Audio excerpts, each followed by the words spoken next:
My name is Margaret Elwood. I'm 63 years old, a retired librarian from a small town in Missouri, and until recently, I thought I knew everything there was to know about my only son. Gabriel had always been quiet, thoughtful, the kind of child who never caused a stir. He grew into a man who preferred silence over confrontation, solitude over spectacle. I respected that, until the silence became a wall, and that wall became a locked gate. 3 years ago, after he bought a small farm up in Vermont, he looked me in the eye and said, "Mom, please, don't ever visit that place." His voice was firm, final. I remember the way his fingers trembled, just slightly, as he passed me a photo of Owen, his son, my grandson, standing by a weathered red barn. That was the last time Gabriel ever mentioned the farm. He never invited me, never showed me pictures, never even gave me the address. When Gabriel died, it felt like the air had been knocked from my lungs. A sudden accident, they said. A storm, a tree, a truck that didn't slow down in time. I was left with a funeral to plan, a grandson to comfort, and a grief that clung to my bones. Then, 2 weeks after the funeral, his lawyer, an older man named Walter Denby, called and asked me to meet him at his office. There, on a polished desk that smelled faintly of lemon oil, he slid a small wooden box toward me. Inside was a folded letter, a silver key shaped like a kestrel in flight, and a property deed. "I plan to sell it," I told him. "I have no need for land in Vermont." Walter nodded. "That's your right, ma'am, but Gabriel left a note. He said you might change your mind. He hoped you would." I didn't open the letter that day. I wasn't ready. I slipped the key into my pocket, told myself I'd deal with it later, and left the office feeling like a door had creaked open behind me, and I didn't want to look back. But curiosity is a quiet voice, one that grows louder with time. And so, 4 days later, I packed a small suitcase, asked a neighbor to watch the house, and boarded a train headed north.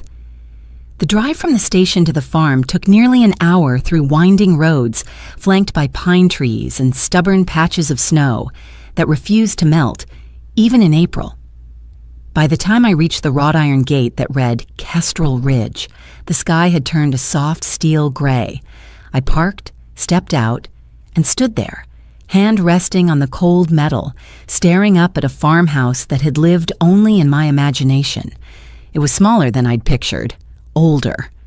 The barn beside it leaned slightly as though exhausted, but the front door, painted blue, chipped at the edges, seemed to wait for me. I walked slowly up the path. My heart beat louder than my footsteps. My son forbade me to visit his farm.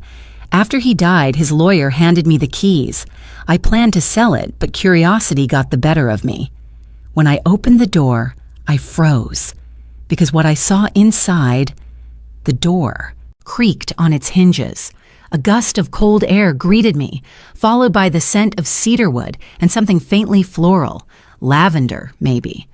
The room was dim. Dust motes danced in the light cutting through the curtained window. And then I saw them. Photographs, hundreds of them, taped along the walls, strung across twine lines like holiday garlands, pinned to bulletin boards and framed on shelves. Every single one was of me, or Owen. Me in the kitchen, reading to Owen on the porch, holding his hand as we crossed the street. Some I remembered. Some I didn't even know had been taken. There were drawings, too, childlike sketches in Owen's hand. One showed the three of us standing under a tree. Gabriel had written little notes beneath some of the photos. Mom teaching Owen to tie his shoes. Owen laughing at her soup slurping. Sunday at the lake. She always brings too many sandwiches. And then the screen on the far wall lit up. A video began to play. Gabriel sat in the frame, a little older, face leaner than I remembered. He looked directly into the camera. "If you're watching this, Mom," he said, "then I'm gone. I'm sorry. I didn't want to leave things like this, but I needed you to see this place, because I built it for you." I dropped into the worn armchair behind me. The video continued, his voice trembling at times, but sure. He spoke about the years he spent here, about healing, about trying to build something that felt safe for Owen and for me. He said he knew he had been distant, that he was afraid to show weakness, that this farm had once been a place of pain, but he'd reclaimed it as a sanctuary. I didn't let you come here, he said, and because I wasn't ready. But now, I want you to know I saw everything, every sacrifice, every bedtime story, every time you held us together when I was falling apart. This place, it's yours now. I sat there for a long time, watching, crying, laughing through tears at memories I didn't know he'd kept. Gabriel was gone. But inside these walls, in every photo, every recorded word, every line of Owen's crayon drawings, he lived, he remembered, he loved. And suddenly, the farm didn't feel like a stranger's property anymore. It felt like a final letter, a hidden heart, a place waiting to speak. If you've ever lost someone and found yourself asking questions too late, you're not alone. I didn't come here looking for answers. I came to close a door. Instead, I opened one and walked into a room full of love that had been waiting quietly all along. 3 years before that letter found its way into my hands, Gabriel had stood in my kitchen with the stiffness of someone preparing to say something they knew would hurt. It was early spring then, just after Owen's 5th birthday. I remember the way the morning sun streaked across the counter, catching on the rim of Gabriel's coffee cup, untouched. He hadn't come by often in those days. Since moving out of state, our visits had become brief, measured things. Always polite, always warm, but never quite deep. Still, I hadn't expected what he said that day. "Mom," he began, eyes on the floor, "I'm buying some land in Vermont, a small place. Quiet. For Owen and me." I smiled then, trying to make light of it. "A farm? You always hated chores growing up." He didn't laugh. Instead, he took a folded piece of paper from his jacket pocket, slid it across the table to me. It was the deed to a property, Kestrel Ridge, and scrawled across the bottom was something that froze my breath. "Please, never come here. I need you to promise." I looked up sharply. "Gabriel, what are you talking about?" He sat down finally. His hands clasped together were shaking. "There are things I need to work through," he said, voice tight. "I need space. I need Owen to grow up differently. And I need you to trust me." Trust. That word felt like a trap. I had always trusted Gabriel. With my heart, my hopes, my grief after his father passed, I'd given him everything I knew how to give. But this sounded like exile. Still, I saw the storm in his eyes. And as a mother, I'd learned when to push and when to step back. "I don't understand," I said quietly, "but I promise." He reached out and touched my hand just for a second. "Thank you," he whispered. After he left that morning, I sat in the stillness of my kitchen and stared at the window for a long time. My heart felt like it had swallowed a stone. I told myself it was just a phase, an attempt at independence, maybe even self-protection. I believed he would call again in a week, maybe 2, that the wall would lower, that I'd be allowed in, but that call never came. The months passed. I mailed birthday cards to Owen, packages with books and knitted scarves. Gabriel would reply with short thank you notes, always kind, always signed with love, but they held the emptiness of a closed door. I never saw a return address, just a postmark from somewhere in Windham County. When Owen came to visit during holidays, he stayed only briefly. Sweet boy, gentle eyes, but quiet, always quiet. He never mentioned the farm, and I never asked. And then, without warning, everything changed. The phone rang one Thursday morning in late March, a stranger's voice, a woman, clinical and soft-spoken. "There's been an accident," she said. "Your son didn't make it. His son, Owen, is with neighbors for now." The world tilted. I remember the sound of my mug shattering on the floor, the coffee spreading like ink across the tile. I remember my knees giving way, the cold of the linoleum against my skin, but I don't remember screaming. Not out loud. The funeral was a blur. There were people I didn't know, faces from Gabriel's work, a few neighbors. Owen sat beside me, his small hand wrapped in mine. He didn't cry. Not once. That night, I sat on the edge of my bed, holding the last photo I had of Gabriel and Owen together. My son's arm was draped around his boy's shoulders. They were standing in front of a barn, the roof sagging, a kestrel-shaped weather vane turning in the wind. That was the first time I allowed myself to wonder what had happened behind the walls of Kestrel Ridge. Why had Gabriel hidden it from me so completely? Why did he look so tired in that photo, even though he was smiling? What was he shielding me from, or shielding himself against? I didn't have answers, only questions, and one promise that had lost its anchor the moment he died. Now that he was gone, was I still bound by it? The night before I went to see Walter Denby, I sat in the living room with Owen asleep upstairs. I pulled out Gabriel's letter, the one from the wooden box I'd left unopened for days. My hands trembled as I broke the wax seal. The paper smelled like cedar and thyme. His handwriting, careful, neat, but slanted slightly to the left like it always had been, felt like a voice returned from silence. Mom, if you're reading this, it means I'm not there to explain. I'm sorry for everything I kept from you, but I need you to understand. Kestrel Ridge was never meant to be a mystery.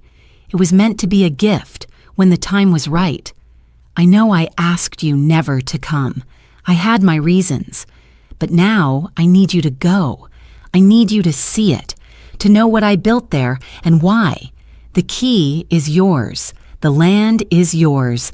Do with it what you will. But please, don't sell it before you step inside. That was the moment my grief shifted. It didn't lessen, but it changed shape. I wasn't just a mother who had lost her son. I was a keeper of something unfinished, a promise he'd made to himself, a door he'd once begged me not to open, now asking me to cross its threshold. Walter Denby's office sat above an old hardware store in town, the kind of place that still had a bell above the door and smelled faintly of paper, wood polish, and dust. I'd known Walter for years, though never closely. He had handled some paperwork for my late husband decades ago. Now he looked older, a little slower, but his eyes were sharp as ever. He didn't say much when I walked in, just offered me a seat across from his desk and slid a small wooden box toward me. "This came with the will," he said, voice low. He left no instructions beyond one request, that you open it alone. I ran my fingers along the lid. It was smooth, hand-carved, the grain of the wood dark and tight. A tiny brass latch kept it shut. I unhooked it slowly, almost afraid of what I might find. Inside lay 3 things: a key, a folded envelope sealed with dark red wax, and a photograph. The key was beautiful in its own way, silver, heavy, and shaped at the top like a bird in flight, a kestrel. Its wings spread wide, the feathers etched with intricate lines. It didn't look like any house key I'd ever seen. It looked ceremonial. I picked up the photo next. It was a picture of Gabriel as a boy, maybe 12 or 13, standing in front of a tall wooden fence. His expression was blank, arms crossed, mouth drawn into a line I didn't recognize. The edges of the photo were curled slightly, like it had been carried around for years. And then there was the letter. I'd read it the night before, in the quiet of my living room, and I could almost hear his voice as I unfolded it again in front of Walter. I didn't read it aloud. I didn't have to. The words had already etched themselves into my memory. Kestrel Ridge was never meant to be a mystery. It was meant to be a gift, when the time was right. Now he was gone, and the time had come. I looked up at Walter. "How long have you known about this?" His mouth pressed into a line. Gabriel came to see me about a year ago, said he wanted to make sure the property went to you and Owen. He asked me to hold on to the box until, well, he cleared his throat. I didn't ask questions, and he didn't offer answers. I stared at the key again. There was something sacred about it, something heavy with meaning, as if it could unlock more than just a door. "What's the property like?" I asked. Walter hesitated. "Remote. About 40 acres. A house, a barn. He'd renovated some of it, but it's quiet. Secluded." My first instinct was still to sell. I didn't need land. I didn't need a mystery. What I needed was time to grieve, to help Owen feel safe again, to understand how I was supposed to fill the space Gabriel had left behind. But there was a tug now, deep in my chest, one I couldn't ignore. "Did he ever say why he didn't want me there?" I asked. Walter shook his head slowly. "He said it wasn't ready, that's all." I tucked the box under my arm as I stood. The weight of it felt different now, like a question that had waited patiently for an answer. Outside, the wind had picked up. The sky had that heavy gray color that comes before spring rain. I walked slowly back to my car, the photograph and letter resting inside the box, the key tucked into my coat pocket like it had always belonged there. At home, Owen was curled on the couch with a blanket and a stack of old picture books. He looked up when I came in, eyes tired but curious. "What's that?" he asked, pointing to the box. "Something your daddy left for me," I said, setting it gently on the table. He didn't ask more. Owen had inherited his father's quiet.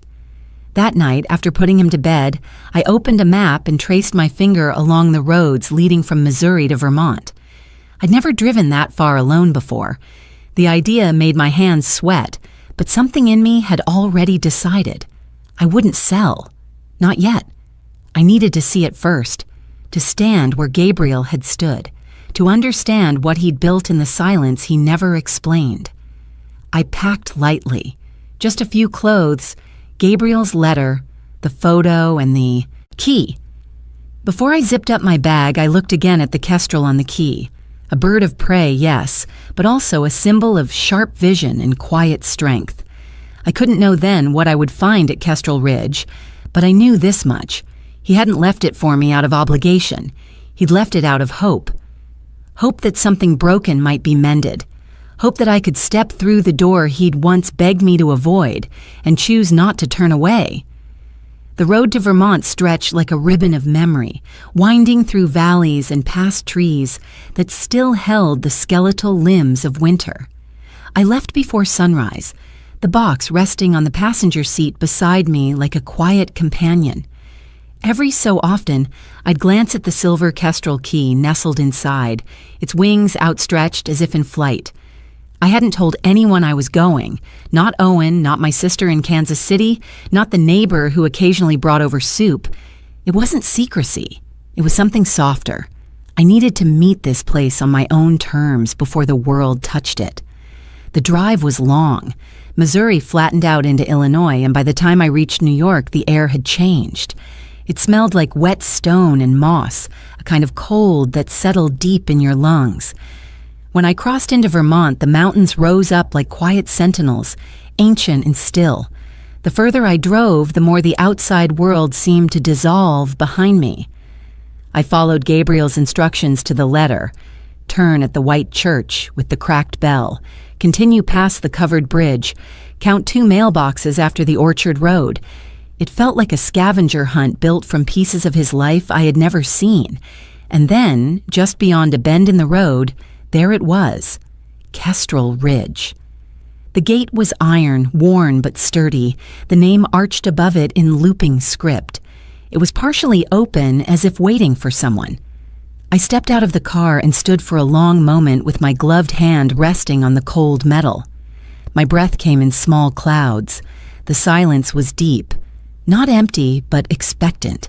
The property stretched far beyond what I could see. Pines lined the edges like a natural wall. In the near distance stood the farmhouse, 2 stories tall, painted a gentle gray with blue shutters. The barn to its right leaned slightly but held its dignity. A weather vane in the shape of a kestrel spun lazily in the breeze atop the cupola. I opened the gate slowly and drove through, the gravel crunching beneath my tires like brittle leaves. Parking near the house, I cut the engine and sat in stillness. The box was on my lap. I held the key in my hand, the weight of it grounding me. I thought of Gabriel as a boy, how he used to line up his toy animals along the hallway and tell stories to them before bed. I thought of him as a teenager, pulling away after his father died, choosing solitude over conversation. I thought of the day he became a father himself, how his face had changed when he held Owen for the first time.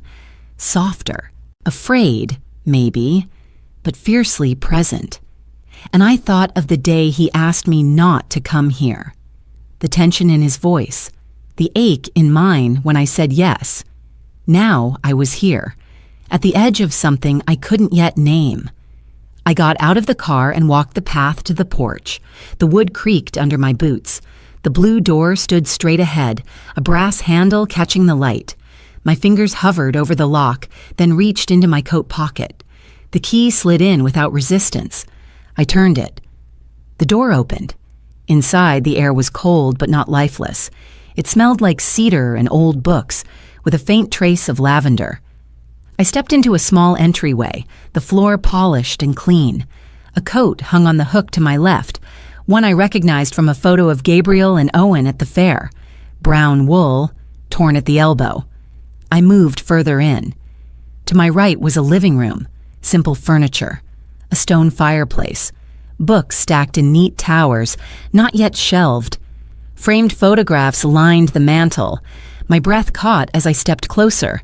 It was me, holding Owen's hand at the zoo, reading to him beneath a tree, laughing beside him in the kitchen. Photos I didn't remember being taken, moments I hadn't known were saved. There were notes beneath them written in Gabriel's hand. She always made it okay. She never let go. She forgave everything. I didn't know I was crying until my hand touched my cheek. Past the living room, I found a hallway lined with sketches. Crayon drawings, most likely Owen's. One was a picture of the three of us. Me with my gray bun. Gabriel tall and smiling. Owen with a kite. In the sky above us, a bird flew high, its wings wide, its beak open. I kept walking. A kettle sat on the stove. A loaf of bread, covered in a cloth, rested beside it. The fridge hummed softly. The house wasn't abandoned. It was waiting for me. Outside the kitchen window, I saw a small lake, still partially frozen. Pines surrounded it like guardians. A bench sat at the edge of the water. The view must have been Gabriel's favorite. It would have been mine. I returned to the entryway and picked up the letter again, pressing it to my chest. My heart beat against it like a drum.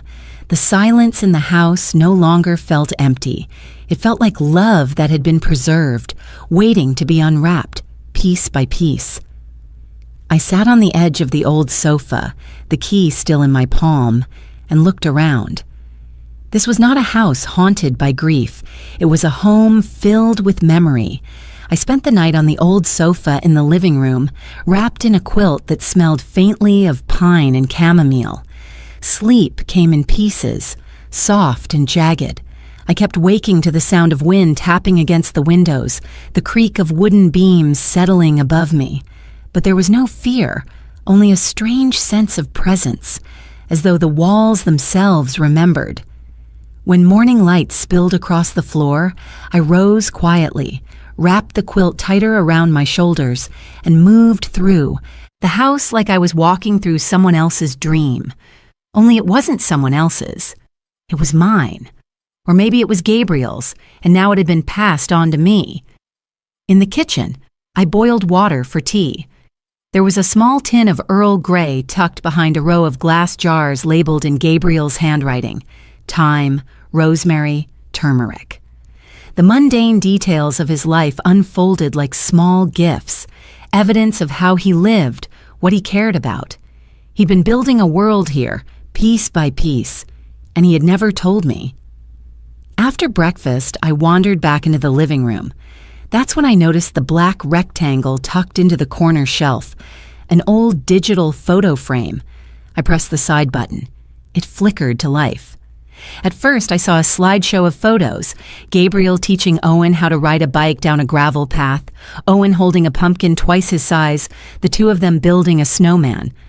I watched, tears in my throat, as season after season of their life passed in still images. And then the screen went dark. A video began to play. Gabriel sat in a chair I hadn't seen in the house yet, probably up in the attic or a back room. He was wearing the same brown wool coat I'd passed the night before, the torn elbow patched clumsily. He looked tired, thinner, but his eyes held something softer than I remembered, a kind of peace. "Hi, Mom," he said. I stopped breathing. "I don't know when you'll find this. Maybe it's been days, maybe years. But if you're watching, you made it. You're here. And that means something." He ran a hand through his hair, a nervous tic from childhood. "I never really talked about Kestrel Ridge with you, and I'm sorry for that.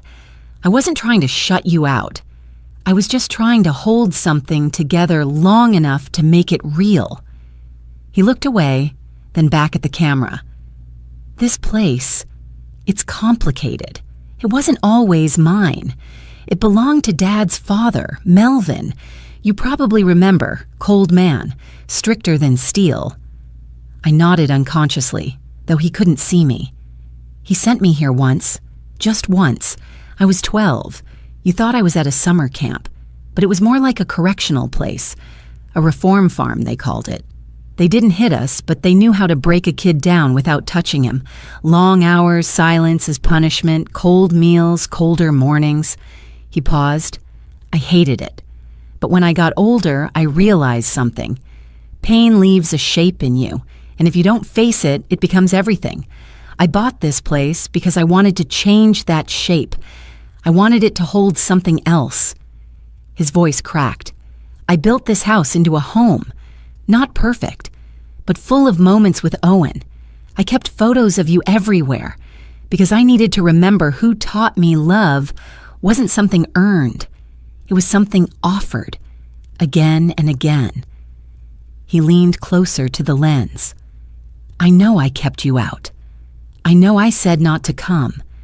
I was ashamed of what this place had been, of who I had become trying to forget it, but I always knew. One day, you'd come anyway, and when you did, I wanted you to find something worth holding on to." The screen faded to black. I stood there, still. The silence after his voice ended felt heavier than the air in the room, but I wasn't alone. I looked around at the walls, the photos, the careful arrangement of every object. This wasn't a museum of grief. It was a sanctuary, a place that had swallowed sorrow and spit back love. I walked to the bookshelf and ran my fingers across the spines. One of them felt out of place, thicker, hollow sounding. I pulled it gently. A small wooden box was hidden behind it. Inside were more photos. Notes Gabriel had written to himself. Grocery lists with Owen's handwriting scrawled on the bottom, and tucked in the very back was a birthday card addressed to me. It had never been sent. "Happy birthday, Mom. Owen baked a cake today. Vanilla, your favorite. I told him about how you used to cut slices into perfect triangles. He wants to meet you here next year." I said maybe. I hope I get brave enough to say yes. My legs folded beneath me, and I sat on the rug, that card clutched to my chest. I had come expecting to sell a house. Instead, I had found a living memory of a son who had loved me more deeply than I'd ever known how to ask. Later that afternoon, I opened the door to what must have been Gabriel's office. The room was modest, no more than 10 feet across, but the air inside was dense with something I couldn't quite name. The light filtering through the single window hit the dust in soft columns, like beams of memory suspended midair. On the desk sat a single spiral notebook, its corners frayed, pages bulging. A heavy manila envelope lay beneath it, sealed and slightly bent. I sat down slowly in the chair behind the desk. My fingers rested on the cover of the notebook for a moment before I opened it. His handwriting greeted me like a voice just behind my shoulder. The first entry was dated nearly 4 years ago, day 1. I've signed the papers. Kestrel Ridge is mine now. It feels strange. I drove up here with Owen in the back seat and your voice, Mom, in my head. Something about how places hold energy. This one, it holds ghosts. But maybe it can hold grace, too. I don't know. I just know I need to try. Each page was a window into the quiet corners of Gabriel's mind. He wrote about renovating the house, how he tore up floorboards in the barn and found initials carved into the beams from boys who had lived here decades ago. He wrote about Owen's first time seeing snow fall over the lake. He wrote about me, memories I'd forgotten, words I never knew had landed. Owen asked today why Grandma doesn't visit. I told him she's very far away. That was a lie. I couldn't bring myself to say the truth. I'm afraid of letting her see me like this. Afraid she'll see all the pieces that never quite came back together after Dad died. I turned the pages gently, my throat tightening with each one. The entries became more sporadic over time, shorter but no less honest. I thought healing would feel like a light switch, but it's more like the tide. It comes in, goes out, and sometimes all you can do is stand there and wait. Owen doesn't know it yet, but I've started looking into legal protections for the land. There's interest from some company about the water here. I don't trust them. I trust silence more. By the time I reached the final entry, Gabriel's handwriting had grown smaller, tighter. If anything happens to me, if I'm not around, I need her to have everything. Not just the land, the story, the reason. It's all here. It always was. I pressed the notebook to my chest and closed my eyes. I had come to this place expecting bricks and beams. Instead, I'd found confessions folded into pages, love stitched into margins. Then I reached for the envelope.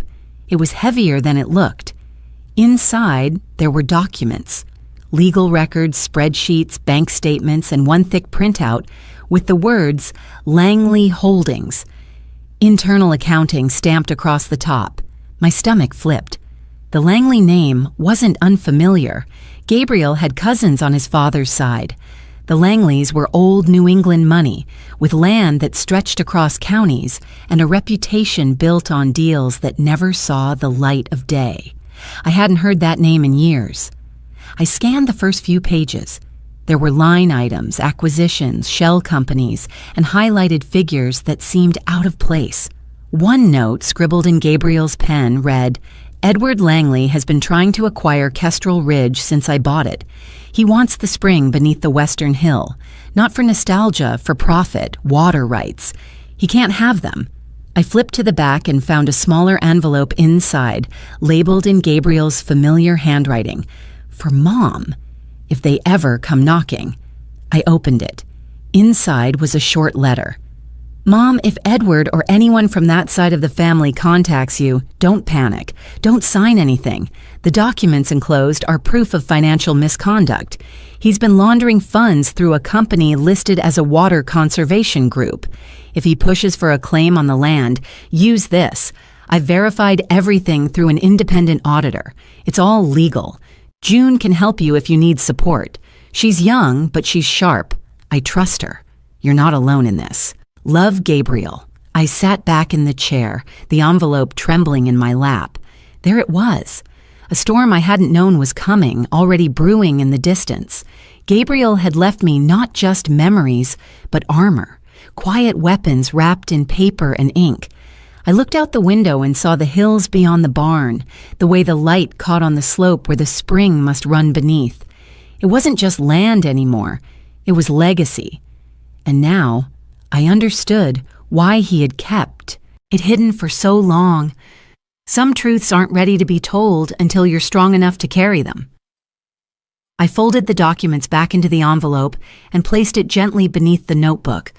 The house was still silent, but now it no longer felt like a silence of absence. It was a silence that waited for me to decide what came next. It happened the next morning, barely after I'd finished pouring my second cup of tea. The knock at the door was sharp and deliberate, not the kind you hear from a neighbor dropping by with muffins or a child selling raffle tickets. It was the kind of knock that already knew its purpose. I set the cup down and walked slowly to the front door, heart ticking faster with each step.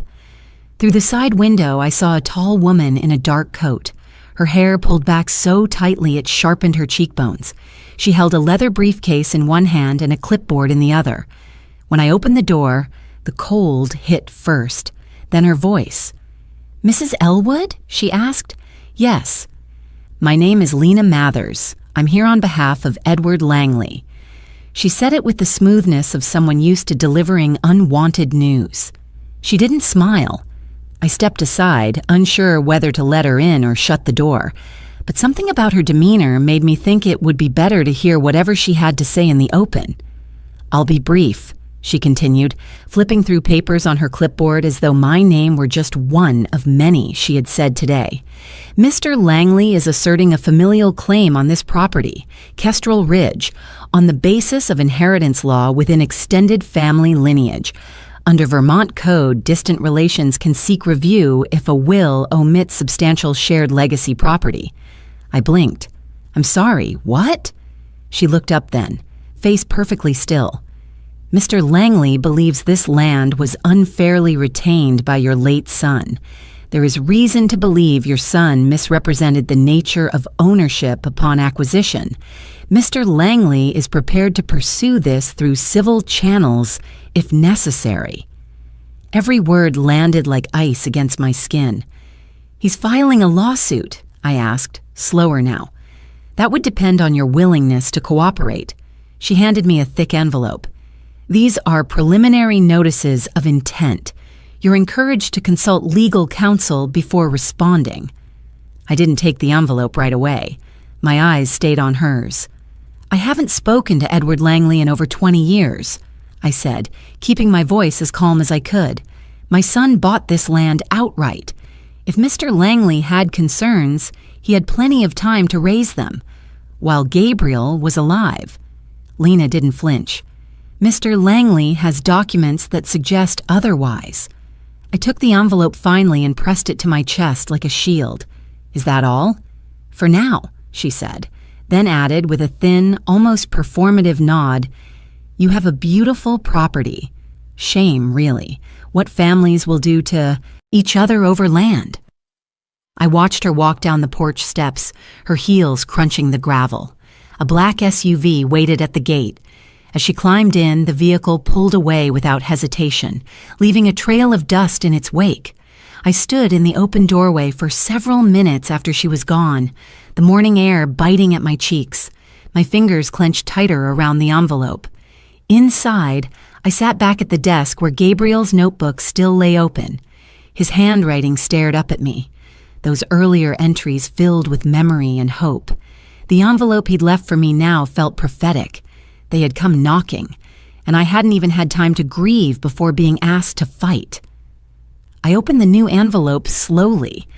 Pages upon pages of legal language, terms I didn't fully understand, allegations about misfiled deeds, questions about water rights, references to obscure estate clauses I'd never heard of. I wanted to crumble it all up and throw it in the fireplace, but I knew better. That kind of heat wouldn't make anything disappear. I reached for Gabriel's envelope again, the one he had labeled, "For Mom." Inside, beneath the letter, was a single business card. June Calhoun, Esquimalt Calhoun and Perry Law Group, specializing in land rights and environmental law. There was a handwritten note beneath her name. She knows more than she lets on, and she hates the Langleys more than I ever did.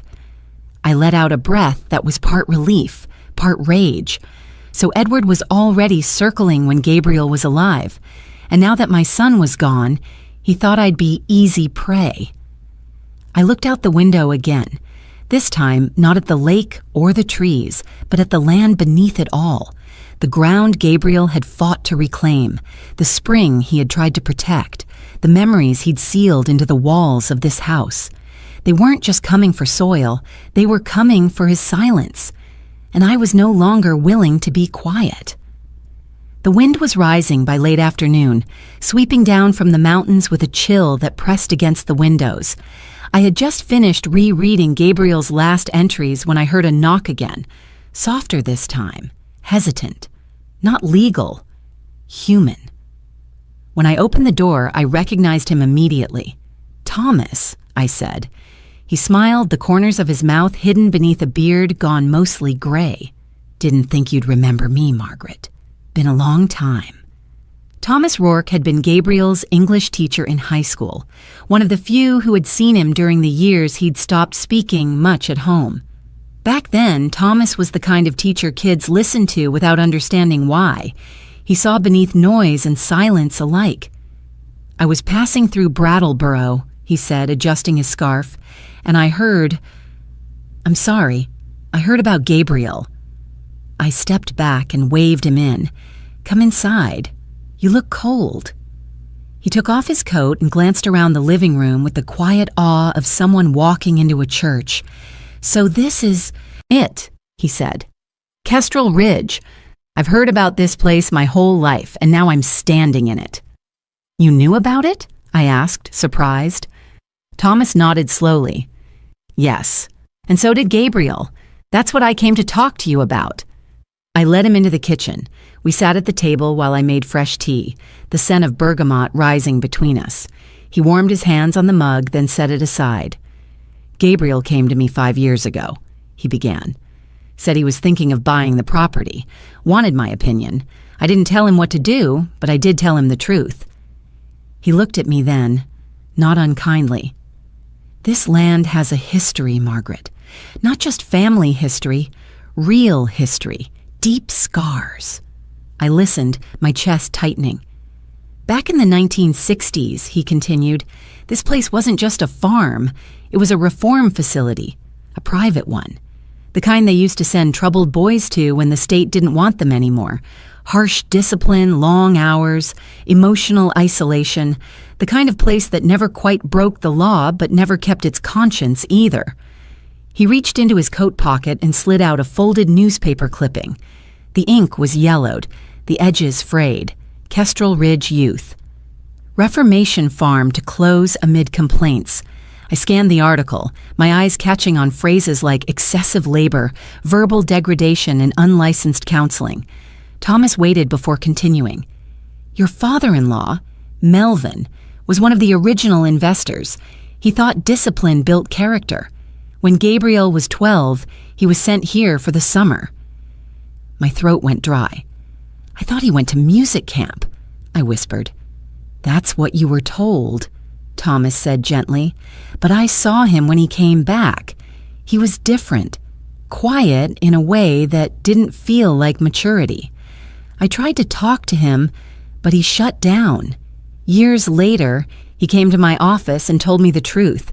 He'd been forced to rise before dawn, clean stables, run in freezing rain, sit for hours in silence if he spoke out of turn.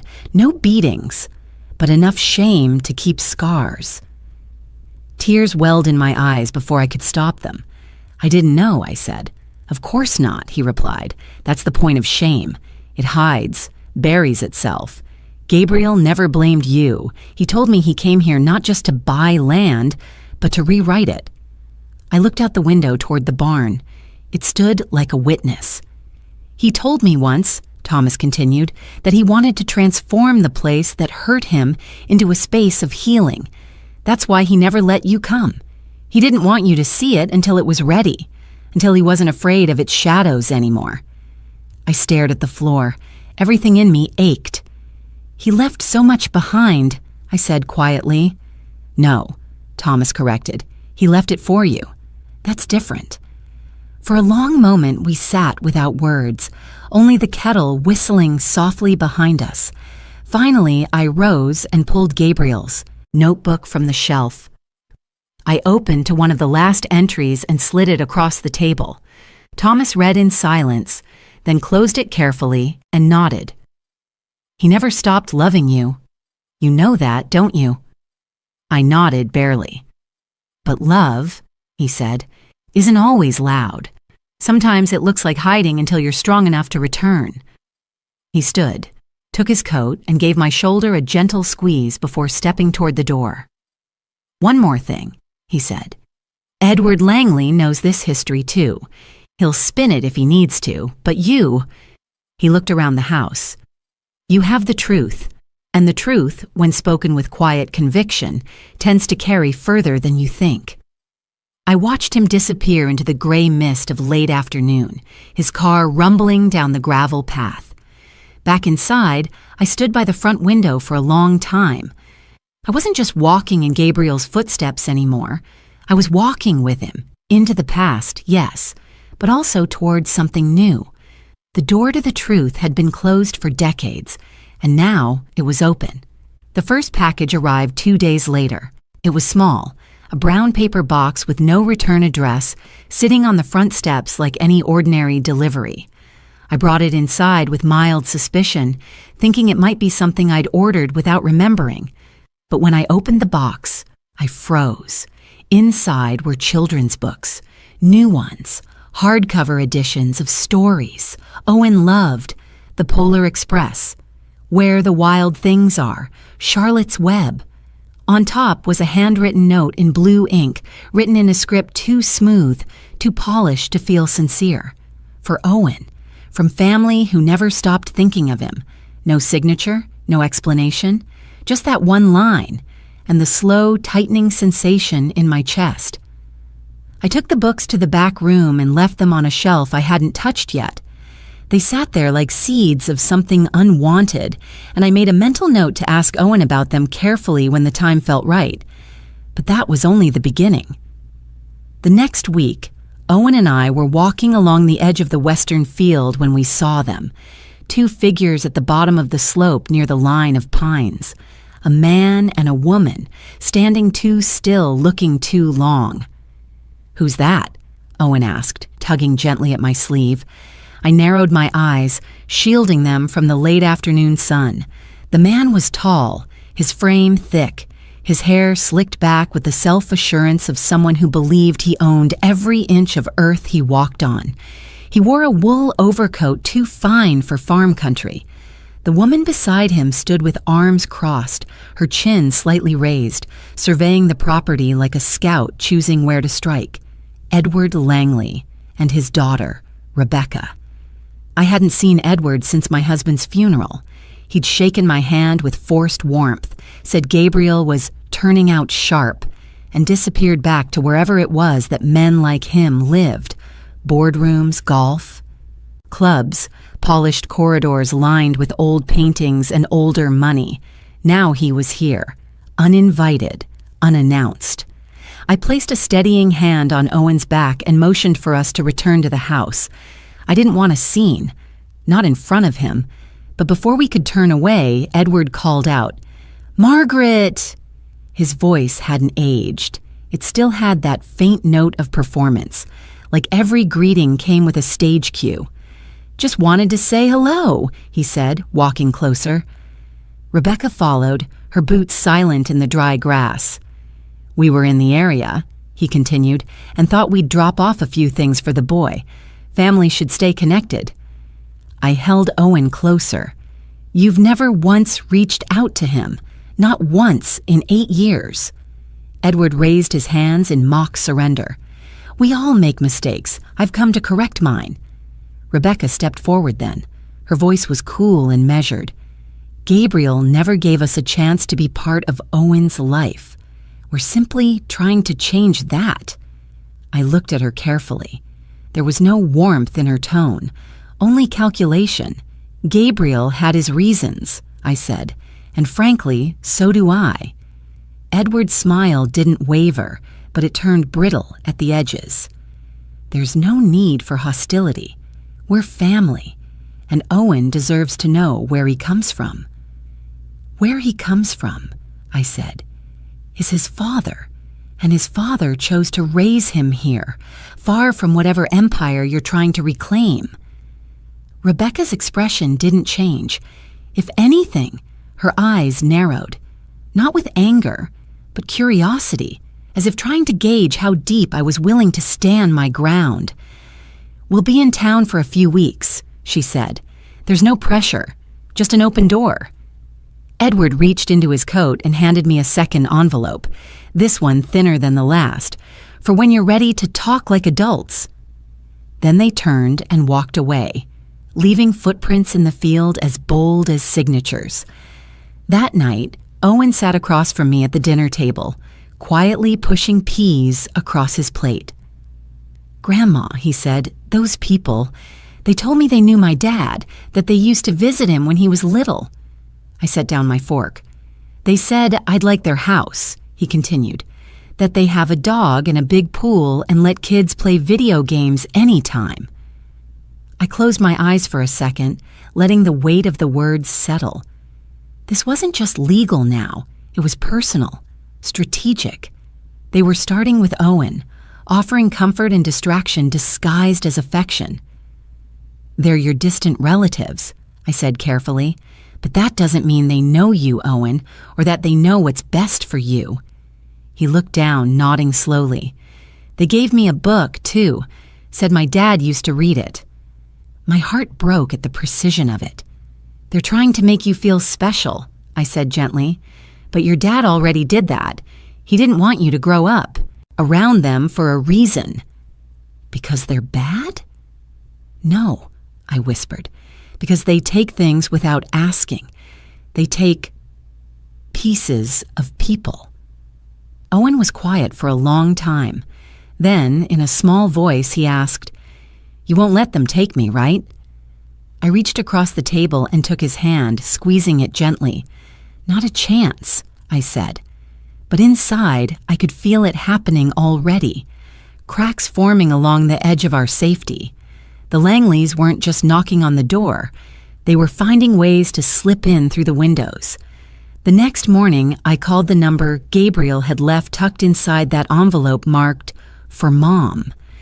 I'd read it twice before dialing, fingers hesitating above the keypad, heart tugging between weariness and duty.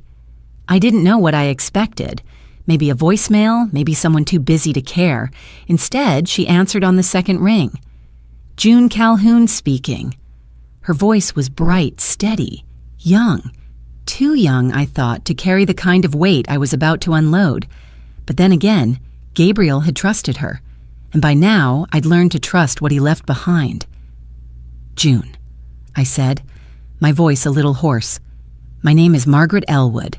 Gabriel was my son." There was a pause. Then her tone shifted, instantly warmer. "Mrs. Elwood, I've been expecting your call." "You have?" "He told me that if anything ever happened, you'd reach out eventually. I'm sorry for your loss. He spoke about you often, with love." That last word landed like a stone in a quiet pond. I swallowed. "Thank you. I think I need help.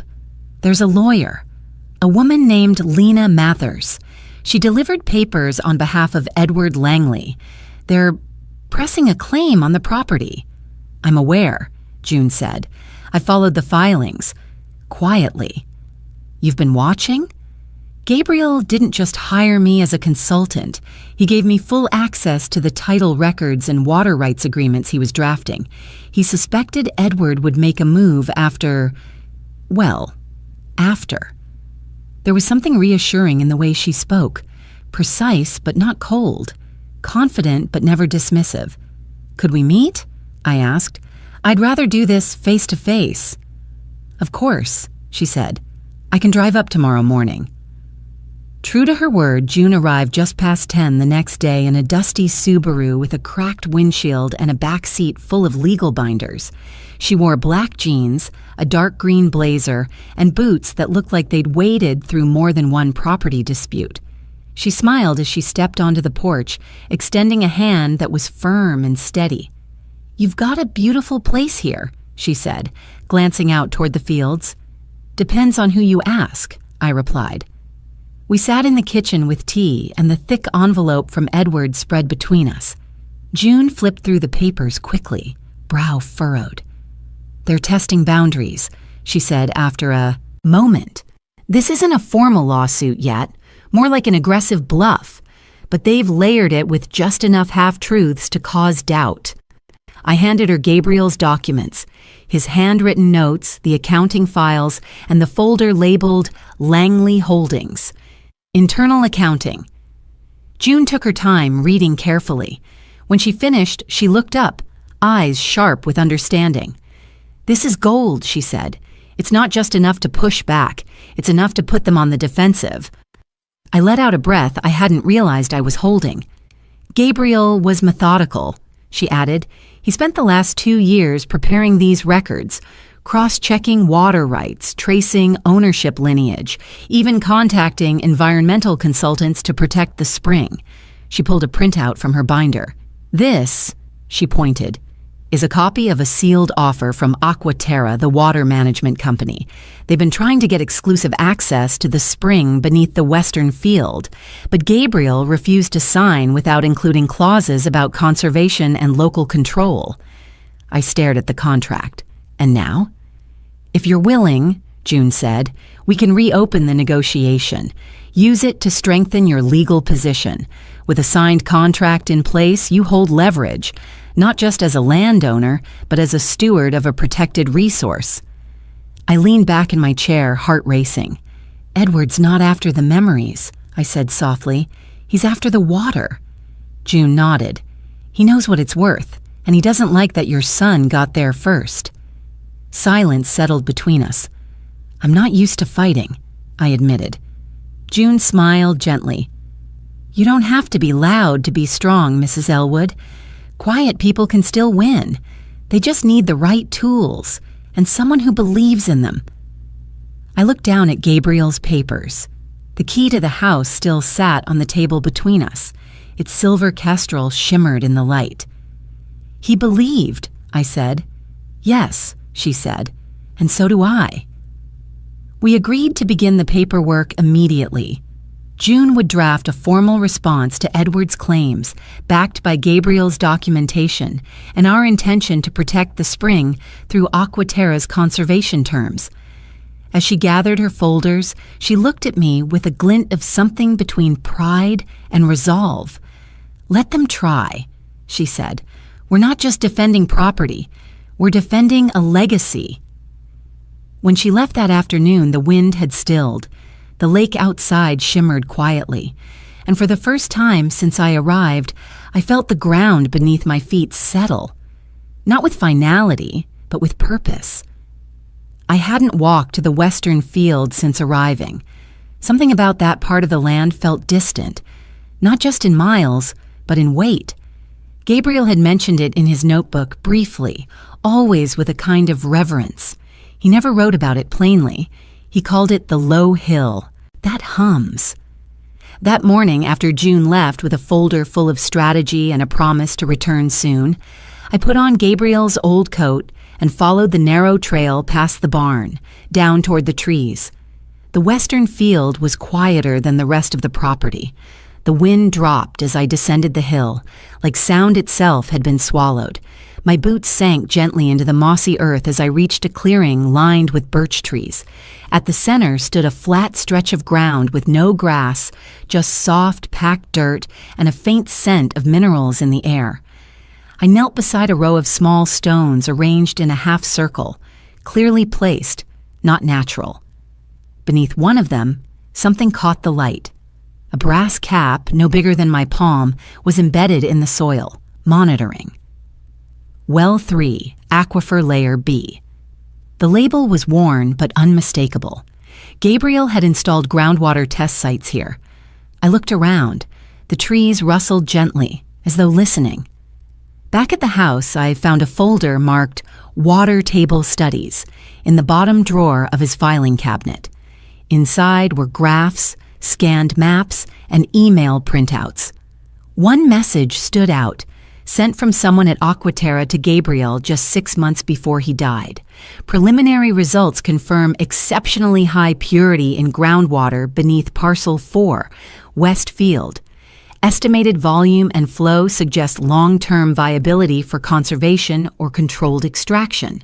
We remain interested in future partnership. Attached to the email was a draft contract. Gabriel had signed it in pencil with a question mark beside his name. Below that, in his handwriting, was a single line. Only if Mom agrees. Only if it stays protected. My hands trembled slightly as I read. This wasn't just about money, it never had been. Gabriel had discovered something valuable and then refused to sell it outright.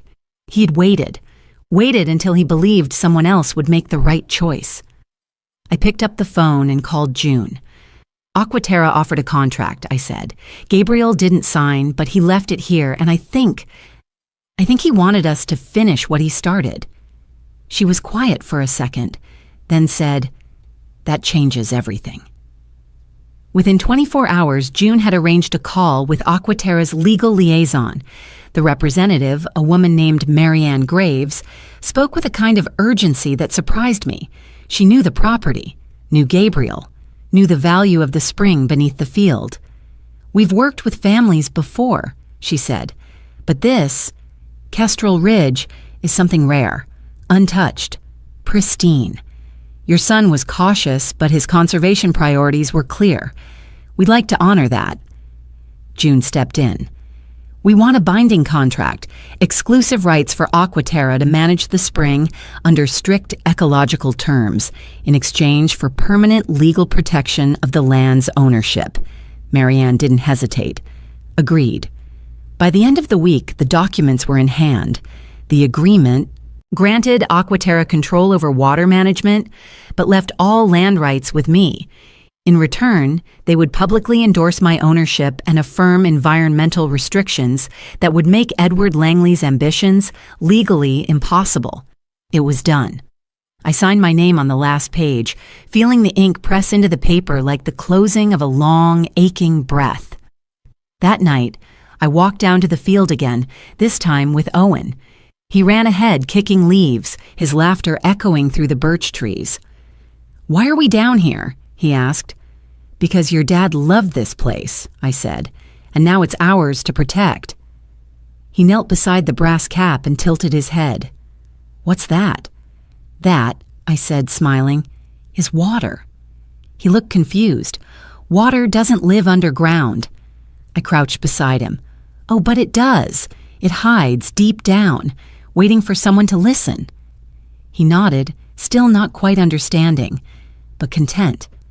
As we walked back up the hill, I looked out over the stretch of land and saw what Gabriel must have seen.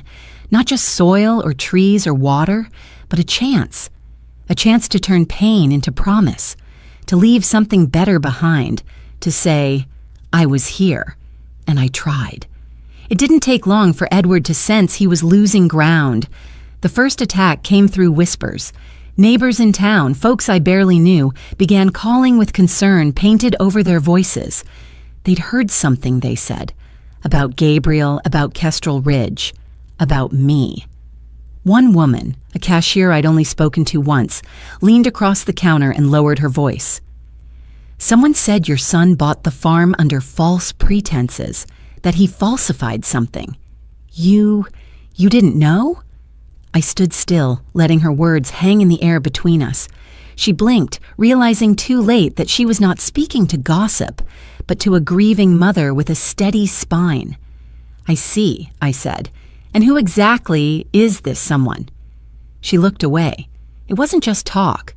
Within days, a piece appeared in the local paper, a carefully crafted community concerns article, quoting anonymous sources about a disputed family estate and questions surrounding environmental transparency. There was no mention of Gabriel's name, but the timing was no coincidence, and the implication was clear. Something wasn't right at Kestrel Ridge. I sat at the kitchen table with the article in one hand and the signed Aquaterra contract in the other. They were trying to turn the public against me before the courts could decide. I called June. "They're getting nervous," she said calmly. "This is good. It means the documents we filed rattled them, but it also means they'll go low before they back off. They're smearing my son's name." "I know," she said, and they're hoping you'll get tired or scared or both. I wasn't scared. I was angry. The next letter from Lena Mathers arrived with more flair, this time delivered by courier, sealed in red-stitched leather, as if ceremony might replace substance. June reviewed the letter with barely concealed amusement. "They're claiming breach of familial duty," she said, raising an eyebrow, "that you're withholding ancestral land from its rightful bloodline. That's not legal language. That's Edward's ego talking." "And Rebecca?" I asked. "She's listed as co-signer, but her name's barely in the paperwork. My guess? She's the mouthpiece when he wants to appear progressive." I thought of Rebecca standing in the field that day, her voice cool and careful, not cruel, just detached, like she was executing strategy, not family reckoning. "What about Miles?" I asked. June gave me a look. "Edward's son?" "Yes. He was there, wasn't he?" She nodded. "He's named in the filings, but his involvement is vague. No personal signatures. Just family linkage. I'd bet he's not fully on board." "He didn't speak when they came." June leaned forward. "Then he might be the crack in the wall." The next evening, I found Miles on my porch. It was dusk. The wind had calmed. The trees rustled gently. He stood there, not like a Langley heir, but like a boy who'd wandered too far and didn't know how to turn back. "I didn't know where else to go," he said. "I didn't invite him in, but I didn't send him away either." "I don't agree with what my father's doing," he said quickly, "but I can't stop him. And Rebecca, she's convinced she's preserving some kind of legacy." "And you?" I asked. "I just wanted to meet my cousin's son," he said. "That's all I ever asked for." He looked down at his shoes. "They keep saying the land is ours, but it's not. Gabriel never belonged to us. He made his own family. He made his own peace." I studied his face, nervous, uncertain, but sincere. "I can't help you legally," he added, "but I can tell you something." I waited. "My father's trying to bribe the town council," he said quietly. "He's offering to build a rec center, pave roads, donate to the library, all contingent on correcting the ownership of Kestrel Ridge. He thinks if he wins public favor, the court won't matter." I exhaled slowly. The plan made sense, for someone who saw the world as a chessboard. "Thank you for telling me," I said. Miles gave a small nod. "I'm sorry," he said, "for everything." When he left, I sat in the living room surrounded by the proof my son had left me. The letters, the water rights contract, the photos of Owen laughing under a sky full of birds. Edward was pulling every string he could. But I wasn't here to argue legacy. I was here to protect a boy, honor a son, and stand on land that had finally, after so many years, begun to feel like home. It was late morning when they arrived. I'd made no effort to prepare the house for guests. No coffee brewed, no fresh. Flowers, no tray of polite excuses. This wasn't a visit. This was a confrontation, and I wanted every inch of this home to speak for itself. They came in 2 black SUVs, tires crunching against the gravel like slow, deliberate footsteps. Edward stepped out first, dressed in charcoal gray as if preparing for a boardroom war. Rebecca followed, crisp and angular in her beige coat, her expression unreadable. Lena Mathers appeared last, briefcase in hand, eyes sweeping the property like a surveyor marking points of entry. June was already seated at the kitchen table when I opened the door to them. She didn't rise, didn't smile. She simply gestured toward the empty chairs across from us and said, "Please, let's begin." Edward sat with theatrical calm, folding his hands. "We'd like to settle this civilly, Margaret.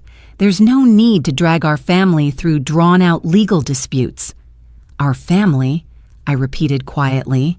"You didn't speak to Gabriel once in 15 years. He offered a well-practiced sigh. "Let's not dwell on old grievances. We're here to make a fair proposal." Rebecca slid a folder across the table. "We're prepared to offer a full estate buyout," she said.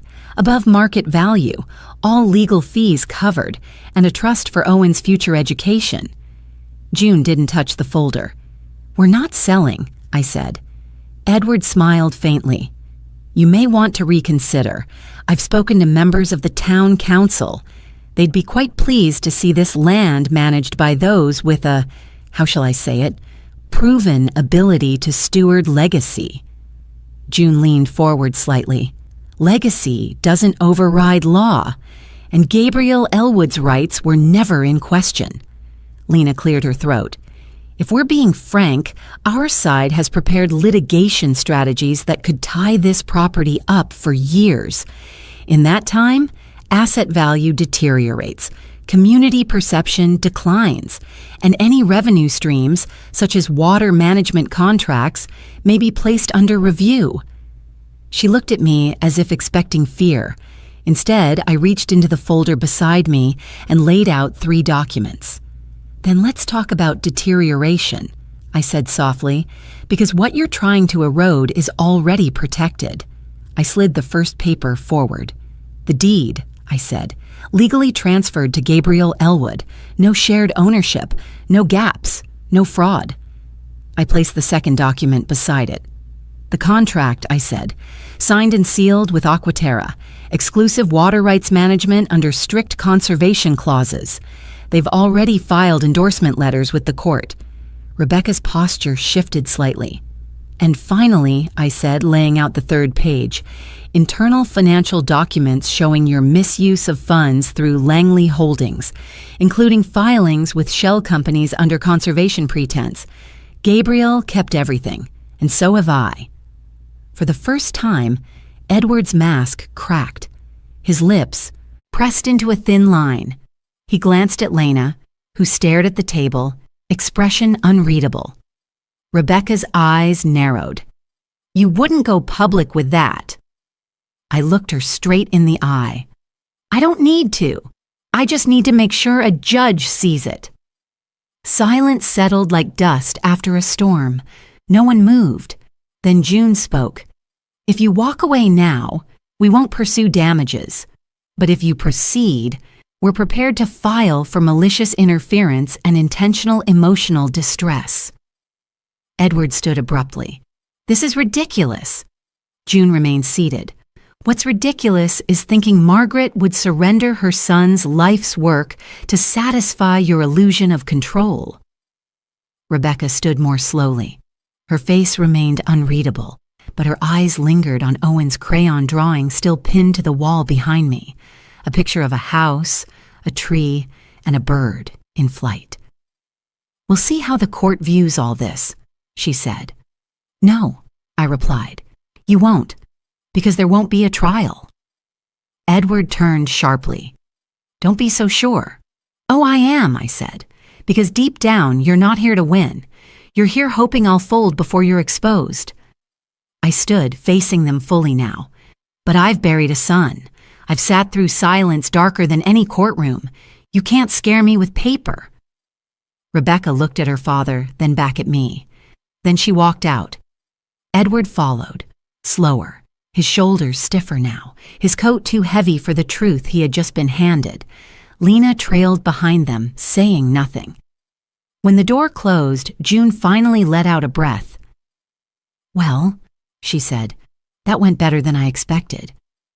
I didn't reply right away. I walked to the window and watched the cars disappear down the drive.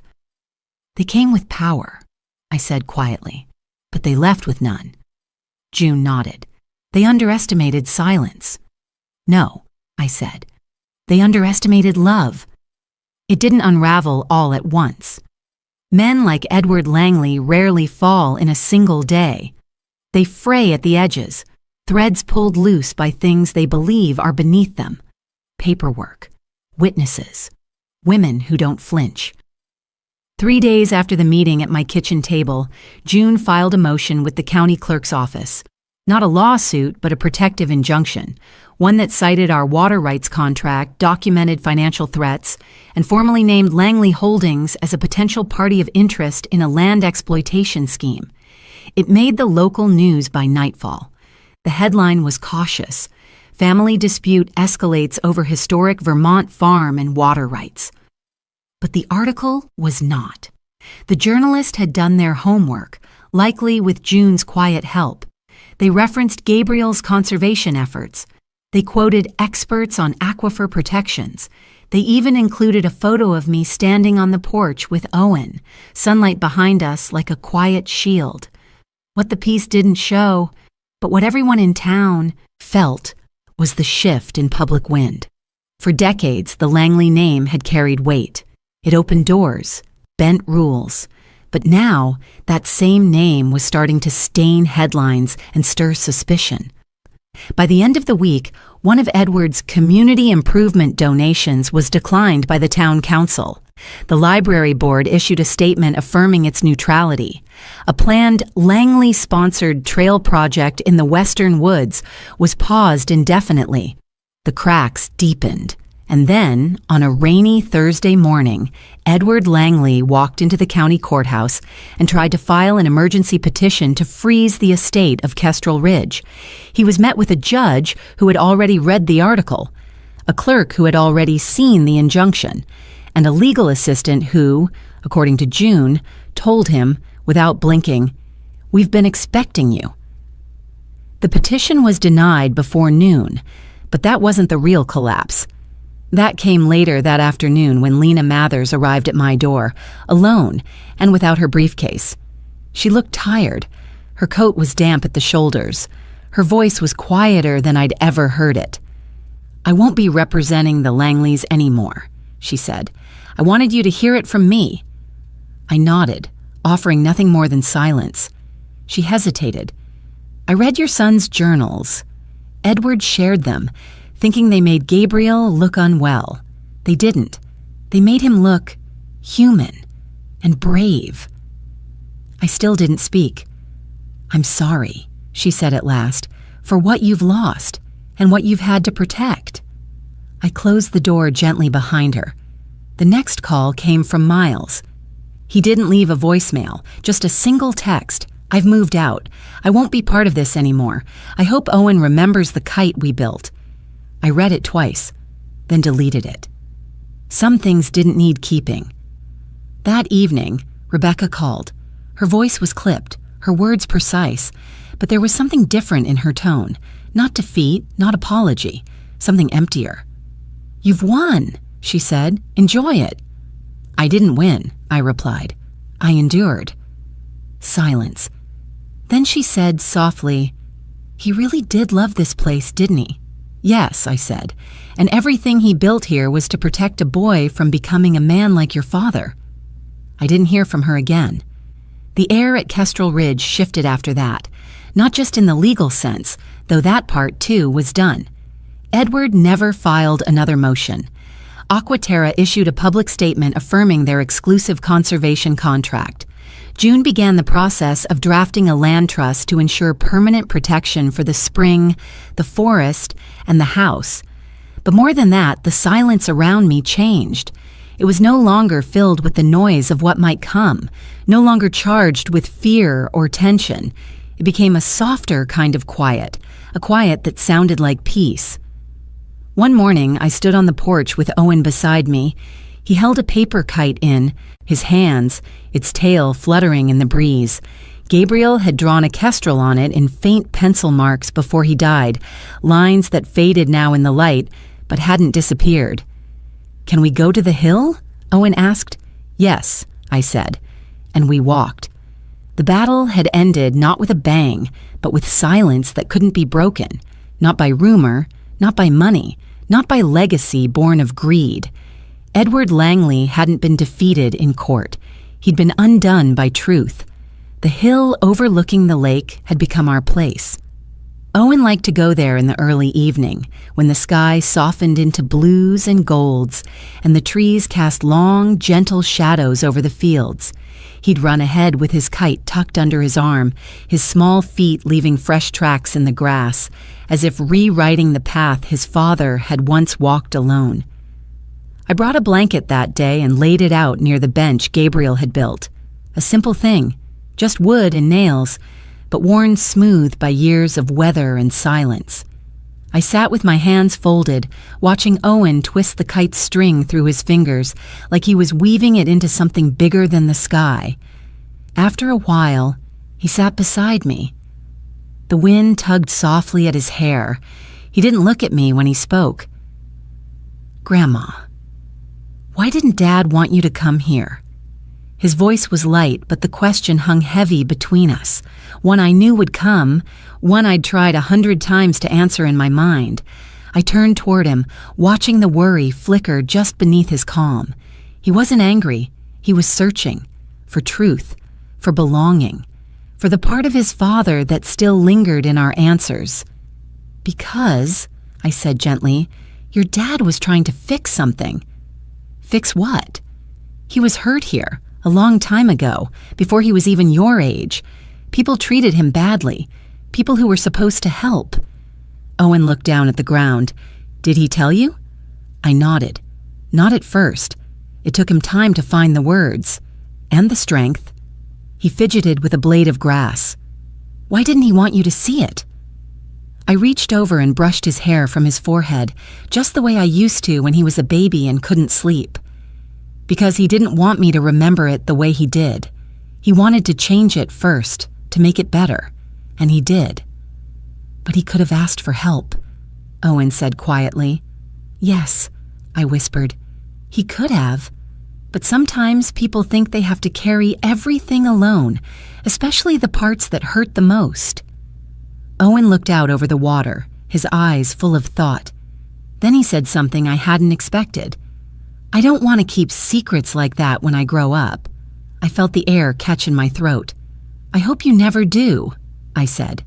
"But if you ever feel like something's too heavy to carry, I want you to remember, you don't have to be alone." He leaned his head against my shoulder then, still small enough to fit there, but growing every day into a boy his father would have been proud of. After a while, he spoke again. "Dad really loved you, didn't he?" I smiled, tears blurring the edges of the lake in the distance. "He did," I said, "even when he didn't know how to show it, even when he was hurting." Owen was quiet, but this time it felt peaceful. And then, as the wind picked up again, he asked, "Can I fly the kite now?" "Go," I said, brushing his back lightly. "Let's see how high it'll go today." He ran across the field, laughter trailing behind him like the kite's long red tail. I sat on that bench and watched as the kestrel rose into the air, its wings catching the wind, dancing between clouds. Gabriel's sketch still faintly visible on its frame. In that moment, nothing hurt, not in the old way. There was sorrow, yes, but also light, also sky, also hope, with a string in a boy's hand and a mother's memory stitched into fabric. And when Owen turned around and waved to me from across the field, smiling wide, I felt something loosen inside me. Not everything needed to be answered. Some things only needed to be witnessed. It was Owen's idea. The painting, I mean. We were sitting at the kitchen table one rainy afternoon. The windows steamed from the soup I'd left simmering on the stove. The fields outside were blurred and gray, the lake hidden beneath a curtain of mist. Owen had pulled out his colored pencils and was scribbling quietly, tongue pressed to the corner of his lip, eyebrows furrowed in concentration. When he finished, he slid the paper across the table to me. "This is us," he said. I looked down. It was a sketch, not precise, but full of feeling. He'd drawn me with my hair in a bun, sitting on a bench beneath a tree, himself beside me, arms stretched toward the sky, and above us, a large bird with wings open wide, flying high above the field. "The hawk," he said proudly, "like the one on the kite." "Kestrel," I whispered. He nodded, pleased that I remembered. Later that week, I found a canvas in the attic. Gabriel had left it there, still wrapped in brown paper. I set it on the easel by the window, unwrapped it, and stared at the empty white for a long time before touching a brush to paint. I'm not a painter by trade. I used to doodle in the margins of books when I worked at the library, but this felt different. This was a story I didn't know how to tell with words, so I painted instead. Each morning, while Owen played outside or napped on the couch, I added a little more.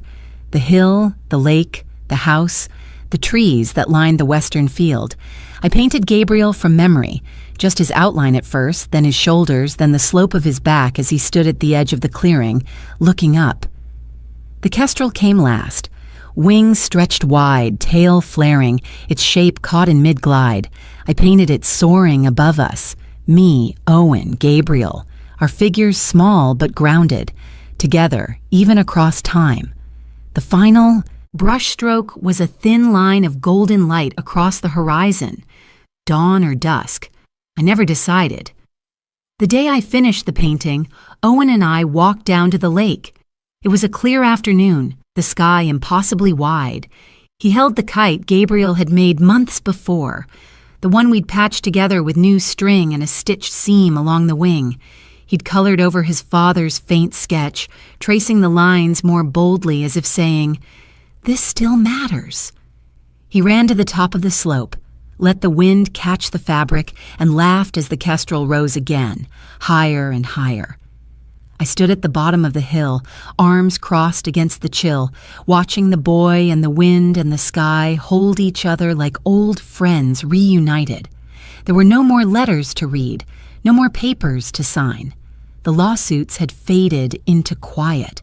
The Langley name had receded into its own silence, and the property, once again, belonged only to the ones who cherished it.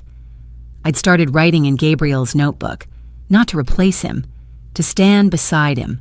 Small notes, thoughts, recipes Owen liked, fragments of days I didn't want to forget.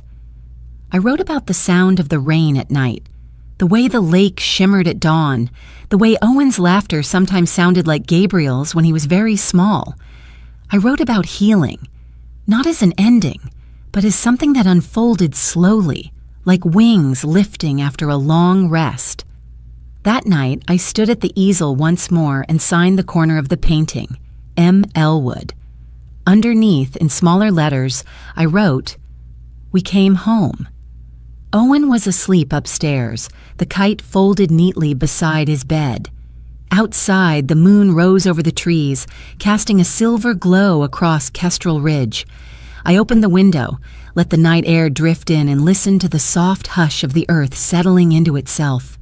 In the distance, a kestrel called once, sharp, proud, and free. And I understood finally what Gabriel had meant when he wrote that some things take flight only when they are ready. We were ready, and we were still rising.